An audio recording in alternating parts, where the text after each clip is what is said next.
Capítulo 5 do livro Como Lidar com as Emoções. Título do capítulo: Lidando com a Depressão. Último parágrafo do capítulo anterior. Você deve trabalhar com cautela e observar períodos de descanso. Assim procedendo, reterá seu vigor físico e mental e tornará seu trabalho muito mais produtivo. Depressão é tristeza extrema e abatimento fora de proporção quanto a qualquer causa alegada. A depressão pode ser o estágio final de um longo processo ansioso, gerado pelo sentimento de culpa, pelo medo e por uma estranha sensação de vazio interior. Primeiro subtítulo do capítulo: Doenças como resultado da depressão. A mente satisfeita, o espírito alegre, é saúde para o corpo e força para o coração. Nada é tão eficaz para causar doença como a depressão, a melancolia e a tristeza. Muitas das doenças sofridas pelos homens são resultados de depressão mental. Remover a depressão apressa a recuperação. Por ser o amor de Deus tão grande e inalterável, o doente deve ser estimulado a confiar nele e ficar esperançoso. Estar ansioso quanto a si mesmo tende a causar fraqueza e doença. Se eles se erguerem acima da depressão e da tristeza, será melhor sua perspectiva de restabelecimento, pois os olhos do Senhor estão sobre os que esperam na sua misericórdia. Salmos 33, 18. Consequência de uma dignidade férrea. Alguns mantêm uma fria, indiferente reserva, uma dignidade férrea que repele os que são trazidos para o círculo de sua influência. Esse espírito é contagioso, cria uma atmosfera que é destruidora dos bons impulsos e boas resoluções. Sufoca a corrente natural de simpatia humana, a cordialidade e o amor. E sob sua influência, as pessoas se tornam constrangidas e seus atributos sociais e generosos são destruídos por falta de exercício. Não só é afetada a saúde espiritual, mas a saúde física sofre por essa depressão antinatural. A tristeza e frieza dessa atmosfera antissocial são refletidas no semblante. O rosto dos que são bondosos e compassivos brilhará com o resplendor da verdadeira bondade, ao passo que os que não acalentam pensamentos bondosos e motivos altruístas expressam no rosto os sentimentos abrigados no coração. Em aposentos pouco ventilados. Os efeitos produzidos pelo permanecer em aposentos fechados e mal ventilados são os seguintes: o organismo torna-se fraco e doentio. A circulação diminui. O sangue corre lentamente através do organismo, porque não é purificado e vitalizado pelo puro, revigorante ar do céu. A mente torna-se deprimida e sombria, enquanto todo o organismo fica debilitado, e febres e outras doenças agudas podem aparecer. Insuficiente oxigênio. Deve-se conceder aos pulmões a maior liberdade possível. Sua capacidade se desenvolve pela liberdade de ação. Diminui se eles são constrangidos e comprimidos. Daí os maus efeitos do hábito tão comum, especialmente em trabalhos sedentários, de ficar todo dobrado sobre a tarefa que está sendo realizada. Nessa postura é impossível respirar profundamente. A respiração superficial torna-se em breve um hábito e os pulmões perdem a capacidade de expansão. Assim é recebida uma deficiente provisão de oxigênio. O sangue move-se lentamente. Os resíduos, matéria venenosa que deveria ser expelida nas exalações dos pulmões, são retidos e o sangue se torna impuro.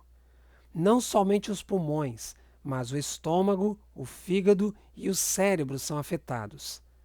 A pele torna-se pálida, é retardada a digestão. O coração fica deprimido, o cérebro nublado. Confusos os pensamentos, baixam sombras sobre o espírito. Todo o organismo se torna deprimido e inativo, especialmente susceptível à doença. Boa respiração acalma os nervos. Para possuir bom sangue, é preciso respirar bem. Plena e profunda inspiração de ar puro, que enche os pulmões de oxigênio, purifica o sangue. Isso comunica ao sangue uma cor viva, enviando-o qual corrente vitalizadora a todas as partes do corpo. Uma boa respiração acalma os nervos, estimula o apetite e melhora a digestão, o que conduz a um sono profundo e restaurador. Edema e doença do coração. Testemunho da autora. A doença tem me afligido pesadamente. Faz anos me atacam o edema e doença do coração, com a tendência de me deprimir o humor e abater a minha fé e o meu ânimo. Energia emprestada. Pela intemperança iniciada em casa, primeiramente se enfraquecem os órgãos digestivos e logo o alimento comum não satisfaz o apetite. Estabelecem-se condições insalubres e há um desejo veemente de mais alimento estimulante. O chá e o café produzem um efeito imediato. Sob a influência desses venenos, é irritado o sistema nervoso e, em muitos casos, num momento, o intelecto parece revigorado e a imaginação mais vívida. Visto esses estimulantes produzirem resultados tão agradáveis, muitos concluem que realmente deles necessitam, mas sempre há uma reação. O sistema nervoso tomou energia emprestada dos recursos futuros para uso presente. E toda essa revigoração temporária é seguida de correspondente depressão. O alívio repentino obtido através do chá e do café é evidência de que o que parece energia não passa de excitação nervosa e, consequentemente, tem de ser prejudicial ao organismo. Frieza no casamento. Carta a um marido. Quando você se casou, sua esposa o amava. Ela era extremamente sensível, todavia, com o esforço de sua parte e fortaleza da parte dela, a saúde dela não precisava ter sido o que é. Mas sua austera frieza fez de você um iceberg, enregelando o conduto de amor e afeição. Suas censuras e críticas têm sido qual desoladora saraivada a uma planta delicada. Tem gelado e quase destruído a vida da planta. Seu amor ao mundo está corroendo os bons traços de seu caráter. Sua esposa é de disposição diferente e mais generosa. Mas quando ela, mesmo em questões de pouca importância, tem dado expressão aos seus instintos generosos, você tem se sentido inferior em seus sentimentos e a tem censurado. Você condescende com um espírito estreito e murmurador. Faz a esposa se sentir que é um peso, um fardo e que não tem direito de praticar sua generosidade a expensas do marido. Todas essas coisas são de natureza tão desanimadora que ela se sente sem esperança e indefesa e não tem a robustez necessária para suportar a carga e se abate à força da rajada. A enfermidade dela é de origem nervosa. Se fosse agradável sua vida conjugal, ela possuiria bom grau de saúde. Mas através de toda a sua vida conjugal, o demônio tem sido hóspede de sua família para alegrar-se com a sua miséria. Resultado de excesso sexual. Muitíssimas famílias estão vivendo no mais infeliz estado por permitir o marido e pai que as paixões sensuais de sua natureza predominem sobre o intelecto e a moral. O resultado é a sensação frequente de cansaço e depressão, mas a causa raramente é atribuída à consequência de seu impróprio modo de proceder. Achamo-nos sob solene obrigação diante de Deus quanto a guardar puro o espírito e o corpo saudável, a fim de podermos ser um benefício à humanidade, rendendo a Deus um serviço perfeito.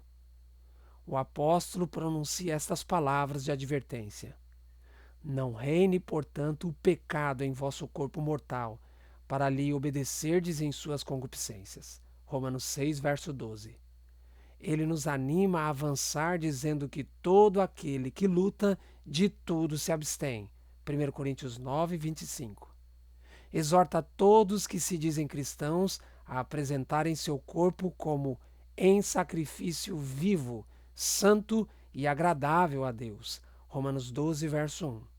E diz ainda: subjugo o meu corpo e o reduzo à servidão, para que, pregando aos outros, eu mesmo não venha de alguma maneira a ficar reprovado.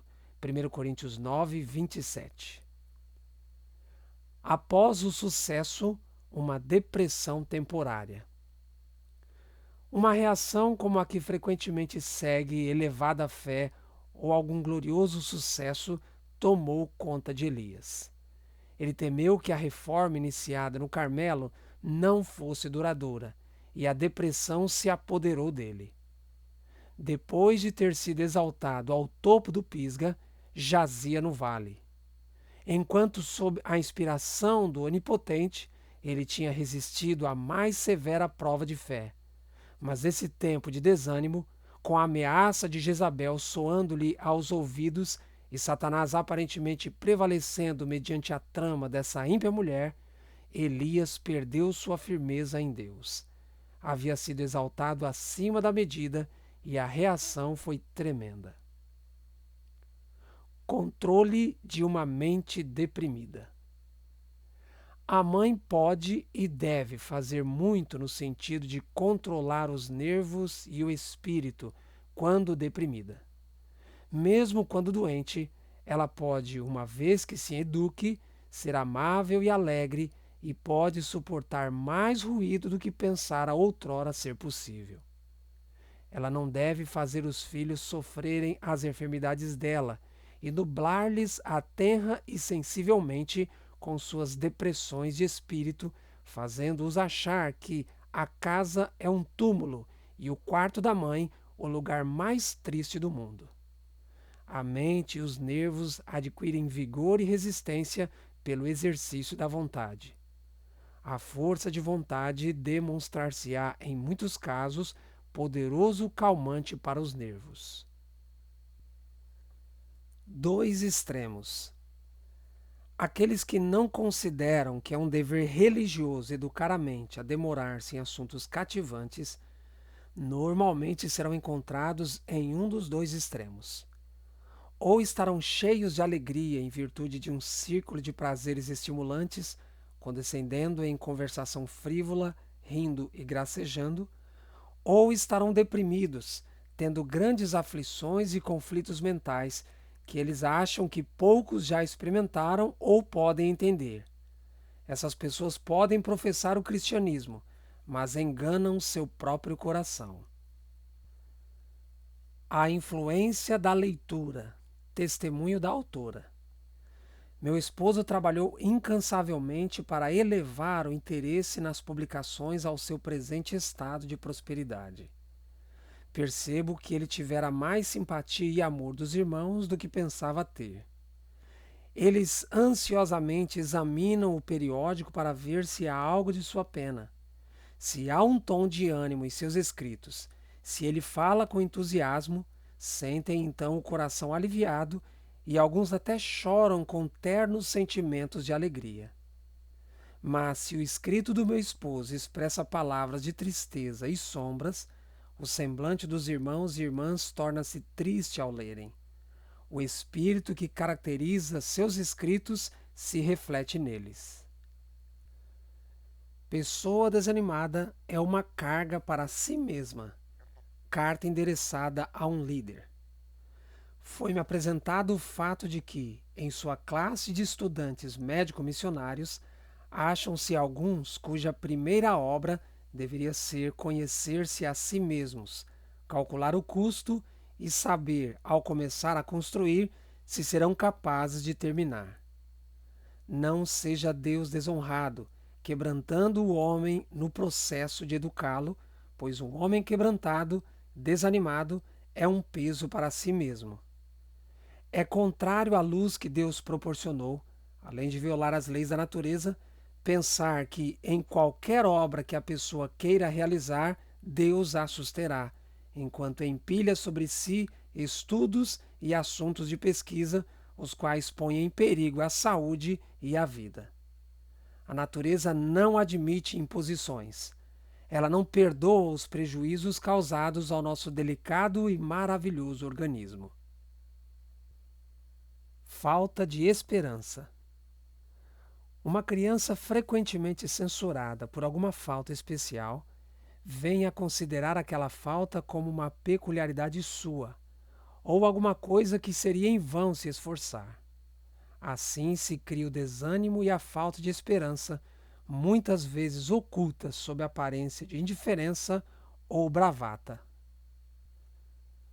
Vitória exige esforço. Carta endereçada a uma família. Vocês podem ser uma família feliz se fizerem o que Deus lhes deu para fazer, incumbindo-se disso como dever. Mas o Senhor não fará por vocês aquilo de que os encarregou a fazer. O irmão C merece compaixão. Ele se sente infeliz há tanto tempo que a vida se lhe tornou um fardo. Não precisava ser assim. Sua imaginação é doentia e ele tem conservado os olhos no quadro sombrio durante tanto tempo que, quando se depara com adversidade ou decepção, imagina que tudo vai desmoronar, que virá a sofrer necessidade, que tudo é contra ele, que tem uma vida mais difícil do que qualquer outro. E assim se lhe toma miserável a vida. Quanto mais pensa assim, tanto mais miserável ele torna a própria vida e a de todos os que o cercam. Ele não tem razão para sentir-se assim. É tudo obra de Satanás. Não deve permitir que o inimigo assim lhe controle a mente. Deve volver-se do quadro sombrio e escuro para o do amoroso Salvador, a glória do céu e a rica herança preparada para todos os que são humildes e obedientes, e que possuem coração agradecido e permanente fé nas promessas de Deus. Isso lhe custará esforço, luta, mas precisa ser feito. Sua presente felicidade e sua futura e eterna felicidade dependem de você fixar a mente em coisas aprazíveis, desviando os olhos do quadro escuro, que é imaginário, para os benefícios que Deus espalhou em seu caminho e, para além disso, para o invisível e eterno. Pressentimentos sombrios. Sua vida é agora infeliz, tomada de maus pressentimentos. Quadros sombrios surgem à sua frente, envolvendo-o uma escura incredulidade. Falando do lado da incredulidade, você se torna cada vez mais sombrio. Tem satisfação em demorar sobre temas desagradáveis. Se outros tentam falar esperançosamente, você esmaga neles todo o sentimento esperançoso, falando tanto mais resoluta e severamente. Suas provas e aflições conservam sempre perante sua esposa o angustiante pensamento de que a considera uma carga, por causa da enfermidade dela. Ama as trevas e o desespero. Fala deles, demora o pensamento neles e angustia o coração, conjurando na imaginação tudo o que você possa, para levá-lo a murmurar contra a família e contra Deus, e tornar o próprio coração qual campo pelo qual passou o fogo, destruindo toda a vegetação, deixando o solo seco, enegrecido e calcinado. Vencendo a instabilidade. Você pertence a uma família que tem mente não muito equilibrada, mas sim sombria e deprimida, afetada pelo ambiente e susceptível a influências. A menos que cultive disposição mental alegre, feliz e agradecida, Satanás, afinal, o levará cativo de acordo com a vontade dele. Você pode ser um auxílio e uma força para a igreja onde reside, se obedecer às instruções do Senhor e não se deixar dirigir pelo sentimento, mas for controlado pelo princípio. Nunca permita que uma censura lhe escape dos lábios, pois é qual desoladora saraivada aos que o cercam. Caiam de seus lábios apenas palavras alegres, ternas e amoráveis. Não escravo da depressão. Lembre-se de que, em sua vida, a religião não deve ser uma simples influência entre outras. Deve ser a influência dominadora sobre todas as outras. Seja estritamente temperante. Resista a toda tentação. Não faça concessão ao astuto inimigo. Não dê ouvido às sugestões que ele põe nos lábios de homens e mulheres. Você tem uma vitória a alcançar. Tem nobreza de caráter para conseguir, mas isso não se consegue enquanto estiver deprimido e desanimado pelo fracasso. Quebre os laços com que Satanás o tem prendido. Não há necessidade de ser escravo dele. Vós sereis meus amigos, disse Cristo, se fizerdes o que eu vos mando. João 15, verso 14. Remédio sugerido a um pastor. Você deve trabalhar com cautela e observar períodos de descanso. Assim procedendo, reterá seu vigor físico e mental e tornará seu trabalho muito mais produtivo. Irmão F, você é um homem nervoso e age muito por impulso. A depressão mental influencia muito em seu trabalho. Certas ocasiões você deseja liberdade e pensa que é porque outros estejam em trevas ou em erro, ou que existe algo que não sabe bem o que é, e faz uma campanha em algum lugar e contra alguém. Isso pode lhe causar grande mal. Se, quando nesse estado de desassossego e nervosismo, você aquietasse e repousasse, calmamente esperando em Deus, indagasse se o mal não está em você mesmo, deixaria de ferir o próprio coração e a preciosa causa de Deus. Demorando-se no desagradável. Vendo a iniquidade ao nosso redor, nos alegramos pelo fato de Cristo ser o nosso Salvador e nós os seus filhos. Deveríamos então contemplar a iniquidade demorando-nos no lado escuro? Se não podemos acabar com ela, pelo menos falemos de algo que seja mais elevado, melhor e mais nobre. Ora, podemos ir a um porão e ficar ali olhando para os cantos escuros, falando das trevas, dizendo: ó, aqui está tão escuro, e continuar com esse tipo de pensamento. Mas tornará isso o ambiente mais claro? É certo que não. Então, o que faremos? Vamos para fora, nos afastamos do escuro e subimos ao cenáculo, onde a luz do semblante de Deus resplandece brilhante. O nosso corpo é composto do alimento que assimila. Ora, dá-se o mesmo com a nossa mente. Se fizermos da mente demorar-se nas coisas desagradáveis da vida, não teremos esperança alguma. Precisamos nos demorar nas cenas prazenteiras do céu. Diz Paulo, nossa leve e momentânea tribulação produz para nós um peso eterno de glória. 2 Coríntios 4, 17. Cristo se compadece. Carta endereçada a uma irmã da igreja. Minha querida e idosa irmã, estou muito triste porque você está doente e sofrendo. Mas apegue-se àquele a quem você tem amado e servido nesses muitos anos. Ele deu ao mundo sua própria vida e ama a todos os que nele confiam. Ele se compadece dos que sofrem sob a depressão. Ele percebe cada momento de angústia que seus amados sentem. Simplesmente descanse em seus braços e saiba que Ele é o seu Salvador, o melhor dos seus amigos, e que Ele jamais a deixará ou a abandonará. Ele tem sido o motivo da sua confiança há muitos anos, e você deve se apegar a essa esperança. Você irá ressuscitar com outros fiéis que creram nele, para louvá-lo com voz de triunfo. Tudo o que se espera de você é que descanse em seu amor. Não fique triste. Jesus a ama, e agora que está fraca e em sofrimento, ele a sustém em seus braços, tal qual um amoroso pai segura uma criancinha. Confie naquele em quem você tem crido.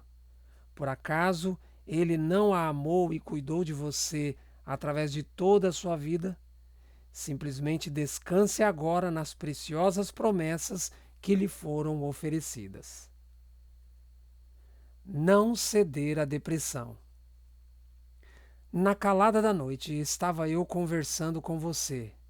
Dizia-lhe: estou feliz por saber que esteja em tão boa localização e perto do sanatório. Não ceda à depressão, mas deixe que a confortadora influência do Espírito Santo seja bem-vinda em seu coração para lhe dar conforto e paz. Minha irmã, se quiser obter preciosas vitórias, encare a luz que procede do sol da justiça. Fale em esperança e em fé, e ações de graças para com Deus. Seja animada e esperançosa em Cristo. Aprenda a louvá-lo. Esse é o grande remédio para as doenças da mente e do corpo. A atmosfera de depressão.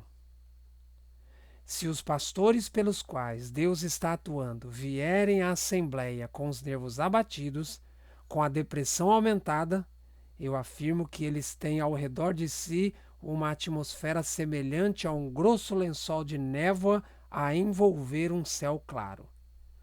Precisamos nutrir fé.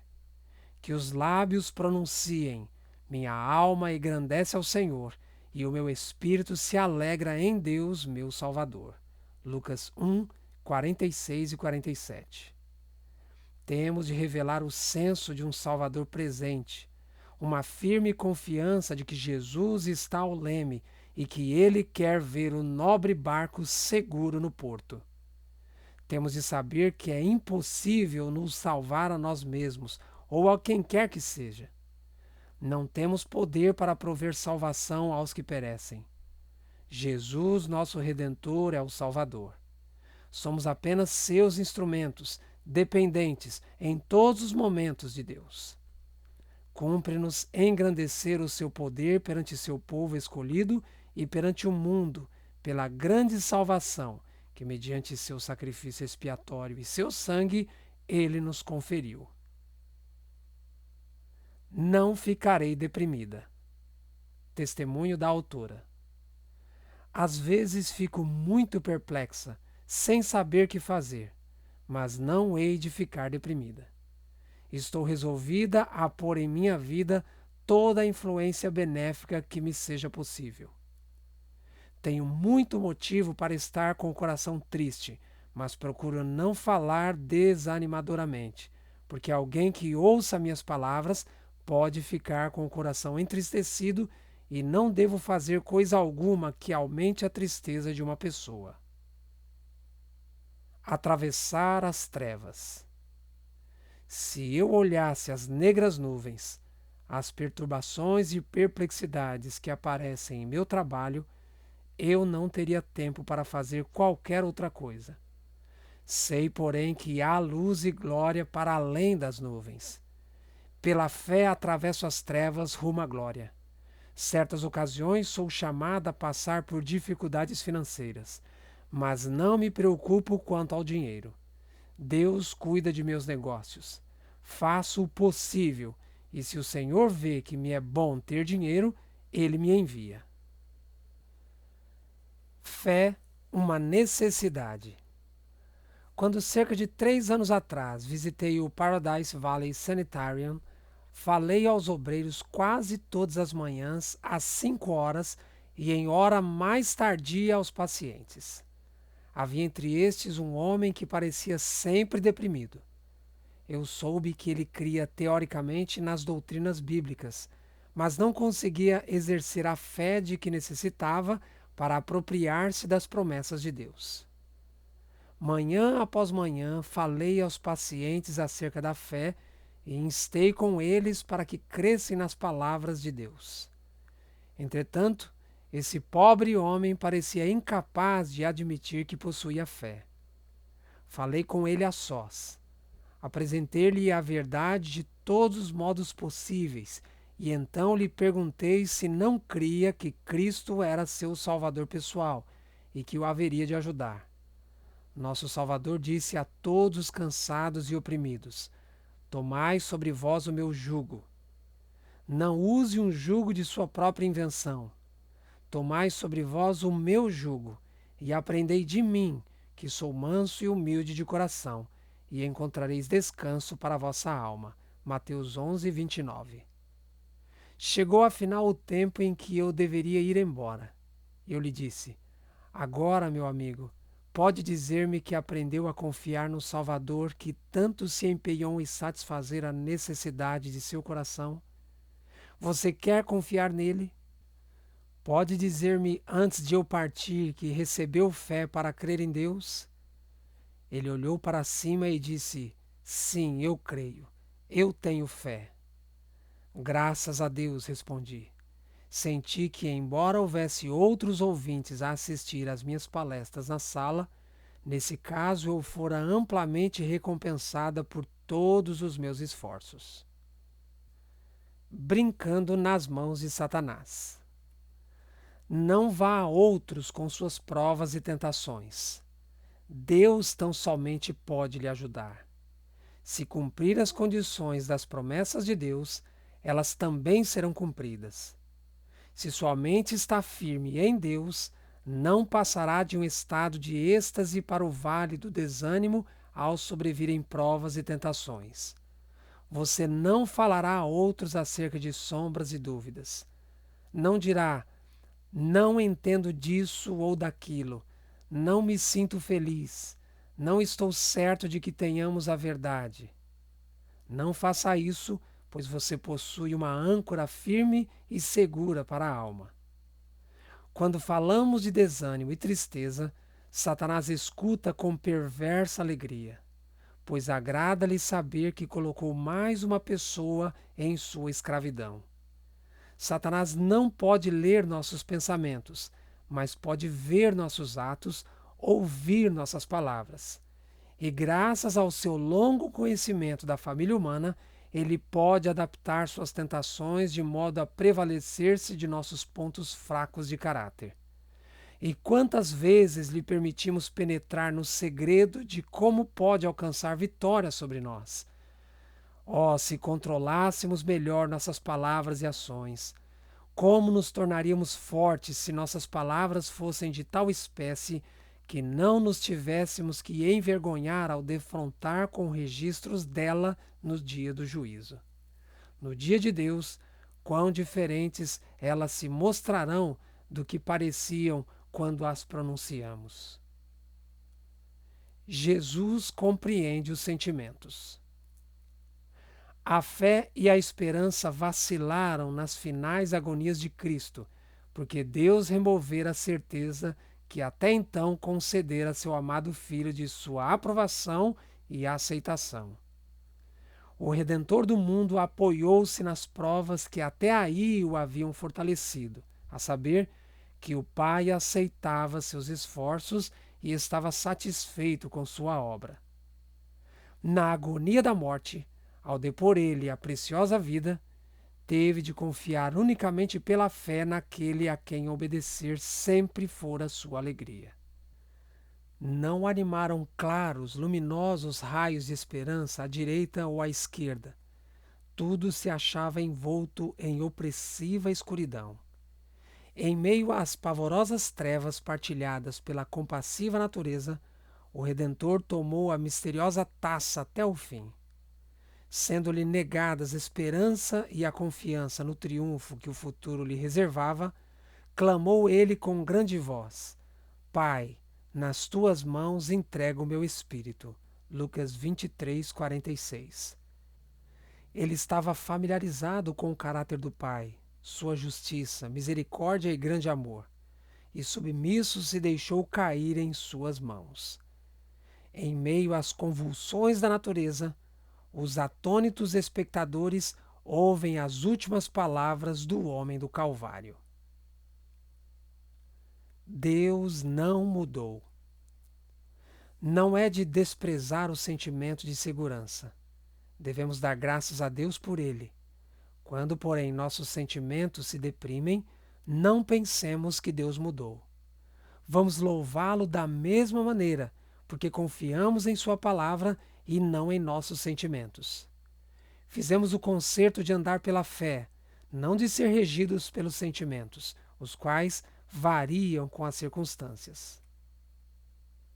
Nenhuma disposição de falar em dúvidas.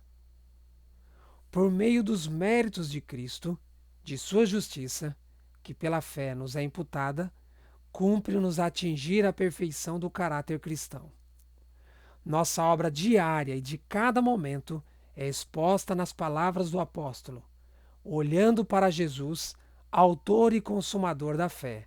Hebreus 12, 2. Enquanto assim fazemos, nossa mente se torna mais clara e nossa fé mais forte, e nossa esperança é confirmada.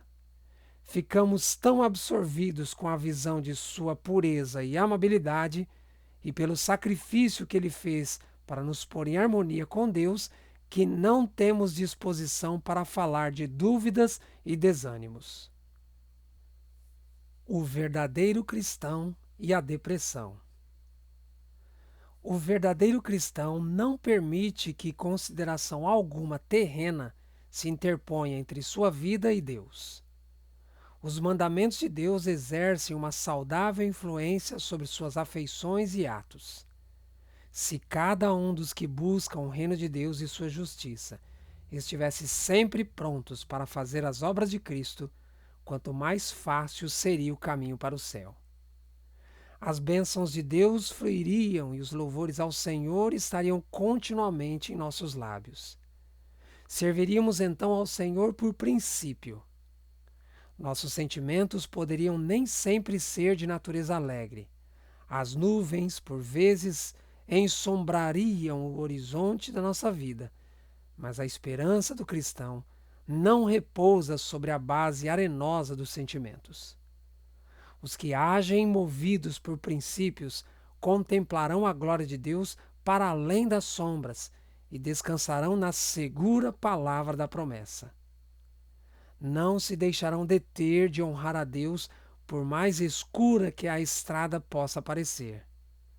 A adversidade e as tribulações tão somente lhes oferecerão oportunidade para mostrar a sinceridade de sua fé e seu amor. Quando a depressão nos envolve, isso não é evidência de que Deus tenha mudado.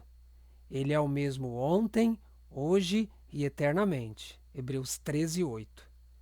Estamos seguros do favor de Deus quando somos sensíveis aos raios do sol da justiça. Mas se nuvens pairarem sobre nós, não nos devemos sentir abandonados. Nossa fé tende a atravessar as sombras, os olhos devem ser simples e todo o corpo estará pleno de luz. As riquezas das graças de Cristo têm de ser conservadas na mente. Entesouremos as lições que seu amor oferece. Seja a nossa fé semelhante à de Jó, para que possamos declarar: ainda que ele me mate, nele esperarei. Jó 13, 15.